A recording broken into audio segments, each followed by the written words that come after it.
অনেকদিন আগে একটা বিয়ার অনুষ্ঠানে গেছিলাম, কিন্তু আপনার সাথে আর শেয়ার করা হয়েছে না। আমি যেহেতু ফ্যামিলি প্রোগ্রাম তেমন একটা শেয়ার করি না, আপনার সাথে একটু ইগনোর করার চেষ্টা করি, এই কারণে আর শেয়ার করা হয়েছে না। কিন্তু কিছু ক্লিপ আছিল আমার হাতে, ভাবলাম আপনার কাছে শেয়ার করি।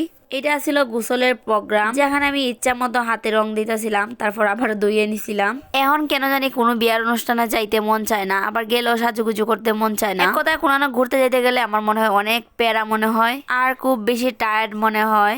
এই যে এখানে সবাই রং মাখতেছে, আর আমি কি করতেছি, 1 আঙ্গুল 2 আঙ্গুল 3 আঙ্গুল করে রং লাগাইতেছি হাতে।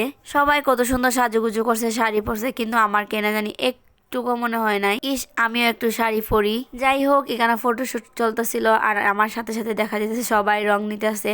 তো আমি সবার হাতের ক্লিপ নিতেছিলাম, আর যারা রং মাখতেছে তারা একটু একটু রং দিয়ে দিতেছিলাম। তারপর আমি আমার একটা বাইর দ্বারা গেলাম রং দিতাম, তো আমার কইতেছে তোমার ফুলায় আমার রং মাহাই দিছে, আবার তুমি এসে রং দিতায়। আর এই অনুষ্ঠানের কিছুদিন আগে আমি মেহেদি পড়ছিলাম, একটা প্রমোটের কাজ আছিল, তখন মেহেদি পড়া হয়েছিল।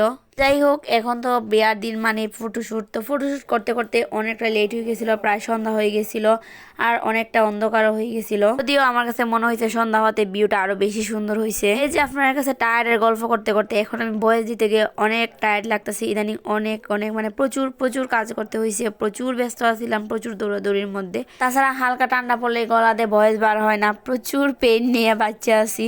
তো সবাই একটু বেশি বেশি দোয়া করে নেবেন, তো ভালো থাকুন।